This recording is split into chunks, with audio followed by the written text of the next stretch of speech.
Grégory Chalamel, directeur du site de Bosch Marinier. J'ai commencé ici il y a 25 ans, stagiaire, et il y en a qui m'appellent toujours le stagiaire. Bonjour, je suis François Petit et après avoir exercé plusieurs fonctions sur le site de Bosch ici à Marinier, en tant que responsable méthode, qualité, ligne et amélioration continue, j'ai eu la chance que l'on m'ait confié la démarche de diversification du site de Bosch Marinier. Bosch, c'est un groupe international et j'ai l'habitude de dire quand on est quelque part dans le monde, c'est difficile de ne pas trouver un produit Bosch à moins de 150 mètres. Qu'on parle de produits automobiles, parce que dans toutes les voitures il y a des produits Bosch, qu'on parle de produits d'électroménager, d'électroportatifs, de tondeuses ou de tous les sujets autour de chauffage de la maison ou de la Smart City. Si on zoome sur le site de Marinier, c'est un petit site dans le monde Bosch, mais c'est un site très flexible qui réagit toujours très vite aux demandes du groupe. Ce qui nous différencie avec les autres sites Bosch, c'est déjà qu'on est un site environ de 200 personnes, donc très petit au sein du groupe Bosch, ce qui nous facilite énormément au niveau des prises de décision et de l'agilité. Les spécificités du site de Bosch Marinier, c'est d'assembler des produits complexes avec de fortes exigences de qualité, de sécurité et de fiabilité. Nous avons toujours assemblé des produits pour l'automobile et c'est fort de ces compétences et de ce milieu que nos clients aujourd'hui sont fiers d'avoir des produits assemblés par Bosch Marinier. Notre métier, c'est l'assemblage de systèmes de direction assistée. C'est ce qu'on fait depuis l'histoire moderne du site, depuis 1990.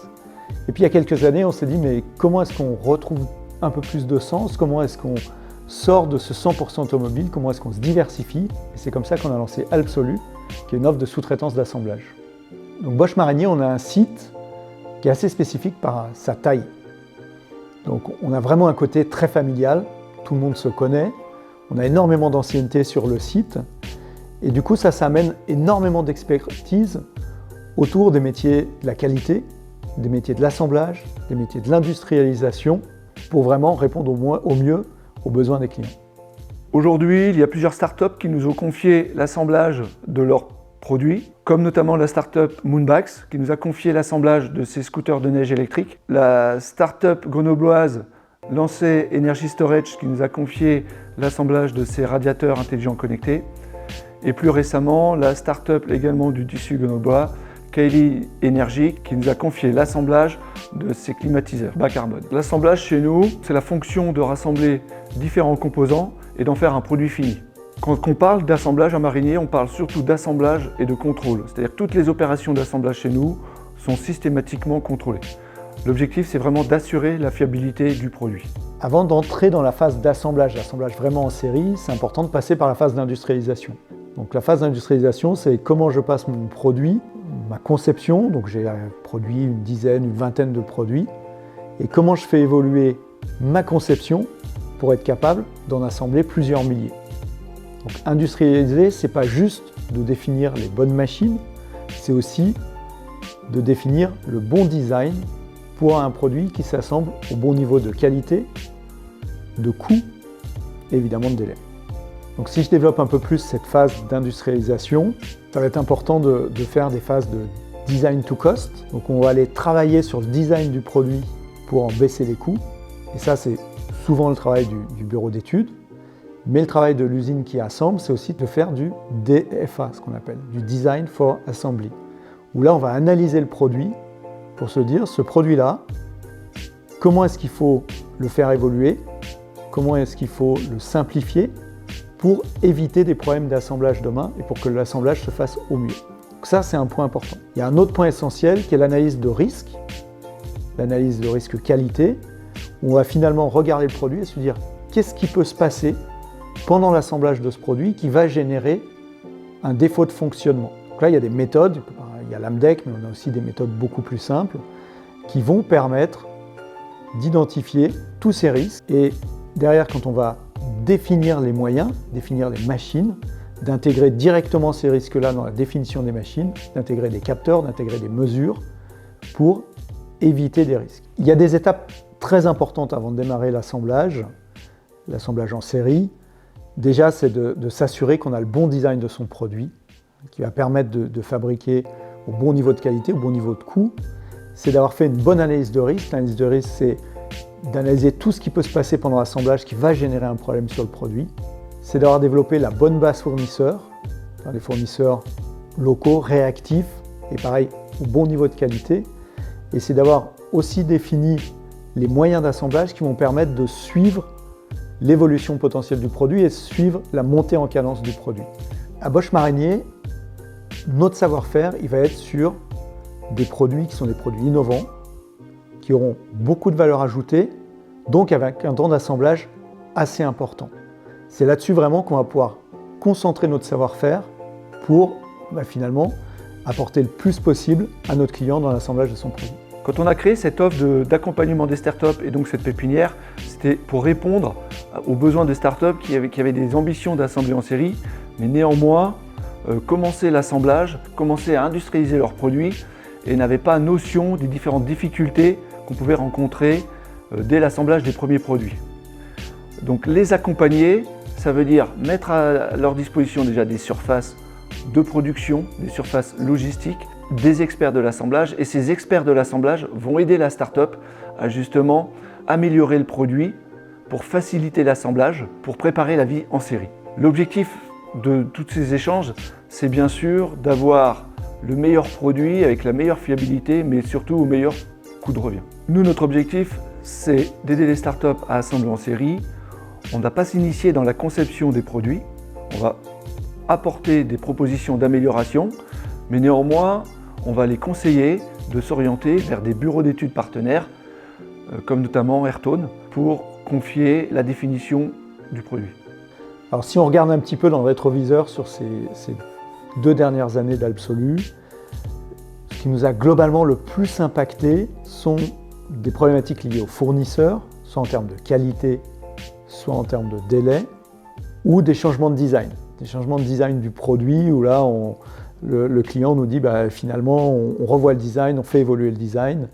Ces 2 problématiques-là nous impactent parce que nous on a prévu les équipes, on a prévu de produire et il n'y a par exemple pas les produits où il faut faire des retouches parce qu'il y a un problème qualité sur un composant. Il va falloir aller retoucher le produit, donc des fois le redésassembler, rechanger un composant. Donc tout ça, ça impacte forcément le ramp-up et la montée en cadence. Quand on rencontre la première fois une start-up, il vient toujours avec des programmes très ambitieux, mais souvent pas réalistes. Pas réalistes en termes de planning. Il ne suffit pas d'avoir une idée, de dire je vais faire un plan et d'avoir une pièce bonne à la fin. Ça met quand même beaucoup de temps à concevoir des pièces, à trouver les bons fournisseurs et réaliser les pièces. C'est la principale difficulté aujourd'hui que nos start-up rencontrent. C'est récurrent que les start-up nous demandent des changements de design. Donc la question c'est comment est-ce que nous, on a cette flexibilité-là, c'est-à-dire qu'on fait ce changement aussi vite que la start-up veut le faire, mais que par contre on amène notre savoir-faire automobile, notre savoir-faire qualité, pour avoir une vraie traçabilité de ce changement et être capable de dire à partir de telle date, tel produit a eu telle évolution. Et ça c'est essentiel pour assurer la qualité des produits. Notre stratégie dans le développement des ateliers absolus, c'est de mettre un maximum d'industrie 4.0 pour aider vraiment les opérateurs à assembler. Je vais prendre un exemple. Nous avons mis des systèmes d'aide à l'assemblage. C'est un système d'intelligence artificielle qui va vraiment aider l'opérateur à assembler des produits, surtout quand c'est des temps d'assemblage qui sont assez longs. Ce qu'on essaie également, c'est de mettre en place des moyens d'assemblage les plus flexibles possibles pour qu'ils puissent aussi être utilisés et partagés avec différents produits, différentes startups. L'objectif, c'est vraiment de réduire les coûts d'assemblage pour notre client. Une clé de réussite d'un projet, c'est que le produit arrive chez nous déjà bien mature, mais surtout, dès les premières relations entre nos clients et nous-mêmes, un maximum de transparence sur les principales difficultés rencontrées et du coup, comment nous, on va pouvoir aider notre client à réduire son time to market. Lors des phases d'industrialisation, nous rencontrons souvent des problèmes du genre une évolution d'une pièce où il y a avec des retouches à faire de dernier moment, des problèmes d'approvisionnement. Et sur ça, l'avantage que nous avons, c'est que c'est une petite structure assez agile, avec beaucoup de partenaires autour de nous qui peuvent nous dépanner, pour faire de la retouche avec, sur de la pièce mécanique. Au niveau approvisionnement, on peut facilement avoir des transports. C'est, je pense, pour ça qu'on vient aussi chez nous, c'est pour retrouver toute cette facilité et cette agilité. En plus de notre savoir d'indus qui est pur à l'usine. L'avantage que nous, Bosch Marignier, on rencontre de travailler avec Ayrton, C'est ce qu'on ne comprend pas sur les autres projets, c'est qu'on ne travaille pas directement avec une start-up. On a Airtone qui est aussi un professionnel et qui nous permet de gagner du temps sur plein de points, tout ce qui est les points techniques, l'évolution de produits, que des choses que ne maîtrise pas du tout une start-up.